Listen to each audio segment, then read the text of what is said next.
Black Yellow Luffy got a huge nerf with the loss of two major cards, but does it still work without it? Well, good news. I have something that works really well. Hey guys, welcome back to another episode. Mobby here, and today I'm going to be giving you my personal deck profile for this yellow and black Monkey D. Luffy leader that came out in ST13. However, this is going to be for OP11 and below. Make sure to like and subscribe, it really helps out the channel, it's free. I upload daily duels and deck profiles for different anime TCGs. Alright guys, elephants in the room. Geck Moria and Kingdom Come is out. They're banned as of recording, not sure, they might come back later, but for now they're banned. How does this leader fare without it? Well, I have to say, it's not crazy broken anymore. In my opinion, it's actually still fun and fair, and I have some really cool replacements. So let's go ahead and talk about everything in this video breakdown. If you, however, just want to skip all that and head to the deck list, I recommend pausing the video, heading on over to my website, mobbytcg.com. There you can have all my deck profiles from everything we cover, from all the card game, different card games that we cover. So let's talk about it. I really like this deck from my testing. So here we go. Oh yeah, like I said, OP11 and below. If you want to see my previous ones, which honestly wouldn't work anymore, that's too bad. But you should go check it out because EBO2 is coming out in West, and you know this gets upgraded.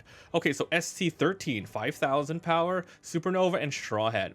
So the abilities are: your face-up life cards are placed at the bottom of your deck instead of being added to your hand according to the rules. So this means anything that is face-up that would be added no matter what. If you get hit and it's face-up, it goes to the bottom. If you use a card that allows you to grab a card from the top of your deck as a cost, you can still do it as the cost. However, it'll go to the bottom of the deck instead of your hand, and that's how this leader works. With 2 Dawn attached, activate main once per turn, so this is nice. You can use it before attacking, etc. You may trash 1 card from your hand, which is the cost. If you have 0 life, which is very dangerous at the time you do this, add up to 2 character cards with 5 or less from your hand or trash to the bottom of your life face up. So you want to use this ability in order to use all of the baby Luffys, Sabos, and Aces in order to power up your Luffys at very key moments in order to stay strong and active and, go on the offensive. There's a lot of really nice support cards in here. Let's talk about all of them, starting with the Garp card. This is from ST13 as well, 121. On play, you're going to be looking at the top cards of top 5.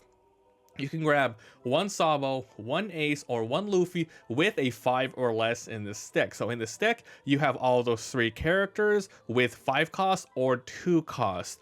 100% in this deck, you always grab the 2s, unless you're going for game or something. You want to grab the 2 cost because they will allow you to use your leader ability as much as possible, their ability to take advantage of your leader ability. I say 100% of the time, but 90% of the time. You will, the more you play this in Pilot, you're going to find out the different scenarios. But I'm not going to lie, this leader, it's really powerful, but you do have to play it a lot and practice and figure out which is the best times to actually activate your ability, because this character likes to stay low, which is very dangerous. Okay, so next up we have Makino. This is from ST13. 102, so this is a nice 2k for the deck. On play, add 1 card from the top or bottom to your life cards to your hand. Then you get to look at all of your life cards and place them in your life in any order. So this is nice to play somewhat early. Basically, with Luffy, you want to get attacked as much as possible, but you also want to remove life as well in order to use your leader ability and summon those cards for, with really relatively low cost from your hand or the trash. So Makino is 1 card that will kind of help you. We're only running 2 here because there are better 2Ks to run, but overall, we're running 10 2Ks in this deck. So basically, you would use this fairly early, so you can go ahead and add that card to your hand because it's face down instead of being that. And then you can look at all your cards to see, okay, there's a 5 cost on the second one, 5 costs on the third one, and then you can rearrange them. So you can know which ones are which, how many baby kids are in there, etc. So it's really important that if you use it fairly early. It doesn't have that much benefit if you have like 1 card left or anything like that, unless you need to use your leader ability that turn. So that's 2 Makinos. A really great card here is going to be Charlotte Flampe from EBO1, 112. On play, add the top card of your life or bottom to your hand to draw 1 card. Same thing as Makino, except this one has the benefit of drawing a card afterwards. So you want to use this also fairly early. So you want to amass as many 2 cost cards and as much 5 cards in your hand, and a lot of your 2Ks and other support cards like the Garp and the stage the event that we're going to be talking about is going to help you do so. So we're running a lot of cards. These are amazing. Also, if you already have your engine set up, great for 2Ks in your hand. Now for your events called Three Brothers Bond, ST13 is a 1-cost here. So main, you're going to be looking at the top 5, and it's actually the same effect as this card here. So yeah, you grab a Sabo, Ace, or Luffy, 5 costs or less. So it's just another card to help you search, because you really need to mitigate the RNG and the luck by finding as much of the 2Ks, and of course their 5-cost counterpart as much as possible. Is a great trigger because you can activate the main's effect. Now moving on to our babies. So we'll go ahead and talk about just like all of them at the same time. So there's a Luffy, there's a Sabo, and there is an Ace version, and they all do the same thing. So ST13 activate main, trash this character. So this character has to be on the field to activate this ability. Reveal the top card of your life cards. It doesn't matter if it's face up or face down. If that card is a Sabo with the cost of 5, it must be 5 exactly. You can play that card on your field active. If you do, up to one of your leader gains 2,000 power until the end of your opponent's turn. So you want to use this when you know, you can kind of guess, but I wouldn't recommend it. You can really set up the top of your life using this ability. There's also a Kozuki Hiyori 2-cost in here to help you set up the top of your life, but mostly you're going to be using Luffy. So you want to amass as many of these in your hand in order to put 2 Dawn on Luffy. And then when you have 0 life cards, hopefully when being attacked or using one of your other abilities. Yeah, there's a lot of other abilities besides just your Flampe and Machina to make it so you can go up to 0 life. Because if your opponent, like, this is a well-known deck, your opponent's knows to leave you at like 2 or 1 life and not let you freely get that 0 cost. Like, that's important that they do that. But once again, you can mitigate it by activating a lot of cards just like this. So you put 2 on Luffy, you can activate his effect when you're on 0. Then put like something like this, the 5-cost Sabo and the 5-cost Luffy over here. Then you can throw this out for 2. So a total of 4 Dawn already. If you're at 0 already, maybe 5 if you need to use, for example, the Flampe or something, right? But yeah, you activate this. You get rid of it, you bring the Sabo on the field, draw 2 trash 2 with its effect, then your leader gets 2,000, there's already 2 Dawn on him, so you're 9,000 attacker into anything on the board ready, or the leader. And if you do 2 in 1 turn, you're going to be up to 9,000 on your opponent's turn, making it a very tanky, very, very tanky leader. So this is for Sabo. So there's 4 of these Sabos, and there's 4 of the 5-cost blocker Sabos. You draw 2 trash 1, which we will talk about. Then there's the and also protect your characters from being KO'd. There's this Luffy here. We're running 4 of these Luffys and 6 5-costs. There's the 5 attacking Luffys, and there's the there's 4 of the 5-cost attacking Luffys, and there are 2 of the egghead Luffys that help you KO things. So there you go. So these ones have the higher rate of being activated. However, Sabo is the most important. And then we have 4 aces. Now, because we don't have Geck Moria, which we ran 4 of, nor are we using Kingdom Come, which, you want 2 to 4, we're going to just fill it more with, because that Geck Moria allowed you to activate your Luffys and your Sabos again from the trash and to order to recycle. But now that they're gone, you're going to have to fill it up with more, which is why we're running 4 aces now. So 4 aces and 4 of the 5-cost aces. So these are super important. No way to, unfortunately, in this deck right now, no way of grabbing them from the trash. You have to use them from your hand.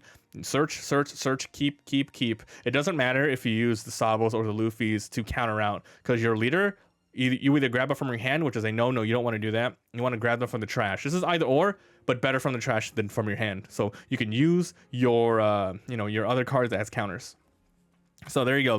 These are your win conditions here. 12 of them, 2 searching cards, a lot of drawn cards. Now let's talk about Zeus. This is a new card from OP11 which fits in the deck. So this is a Zeus card, OP11 2K. On play, add the top card of your life card to your hand, which is another way of doing so. And you get to KO a 5 on the field. That's pretty great. It's not that good later on when you have your face up cards, because you don't want to use this to KO something unless you really need to get past the blocker or something like that. Then you can do so. But basically, yes, this is a really good card. We're running 2 of these in here. Now for another 2K that once again helps you set up the top of your life. This is Kozuki Hiyori OP06 202. On play, add the top card from your bottom of life to your hand. Add up to 1 card from your hand to the top of your life cards. So once again, you usually go to 0 cost. However, if you're barely still getting there and your cards are face down, you can activate Kozuki Hiyori, add that face down to your hand, because you can do so. Then fill it back up with a 5 cost, and then go ahead and throw out one of your little babies. Or you can put down a trigger. For example, if you don't want to play this, you can fill it out and search more, etc. Or you can throw out like the 5 cost Luffy, which we'll talk about in a bit. So Kozuki Hiyori, Flampe, Makino, and Zeus can help you get your life back down to 0 or replace the top. It's super good. Now, time for another card that fills the gap for no more Morias and such. This is Sanji from EBO2, which is why I said, hey, wait for EBO2 if you want to play this leader. 561. It has blocker, but on play, if you have 2 or less life, which you know you're gonna play very often, draw 2 and trash 1. So this is really important. Every time you use your leader ability, you also have to trash a card. This helps you, I'm going to say the word again, it's going to help you mitigate all of that card advantage. Also, it's a blocker, very good. It's also a 5 cost, so it's nice to just throw on the field. Your opponent can't swing at your face for 5s when you don't use your leader ability. It's a great card. It's not searchable by anything in your deck. However, it is a counter, and it's just a really nice card in general because it also helps you, more importantly, sift, right?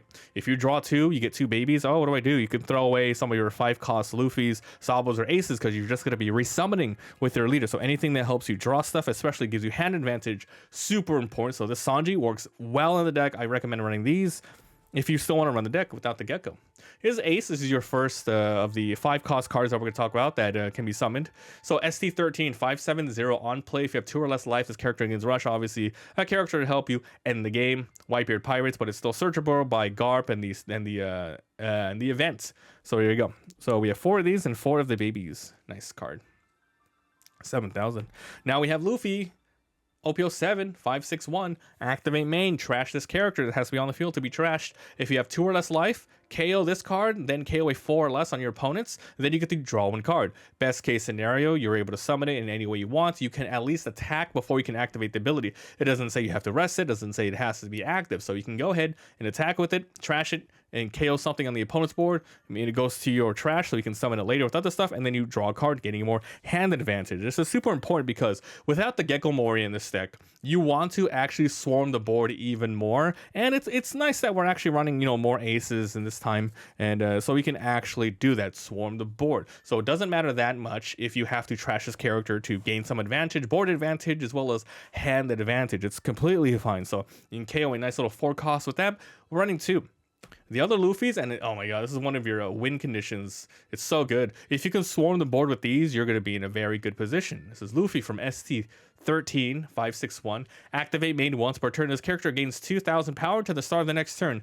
Amazing, wonderful. You get that for free, right? Well, kind of. It depends on how much life you have. Then, if you have 1 or more life cards, you get to draw 1 and then trash the top of your life. So basically, you're usually going to be summoning this when you have 0 life, and then activating the ability when you have 0 life. You're not really doing the bottom part that much, because you are going to be trashing the top. You don't want to do that unless it, you know, once again, there's small situations you have to pilot the deck a lot, but most likely you're going to be playing it so it's 8,000. Even the turn you summon it, you can't attack it. Make it 8,000. You know, especially if your opponent's a red deck, it's got a hard time KOing it. Then on your opponent's turn, you're gonna go down to 0 with a lot of extra support cards in your hand.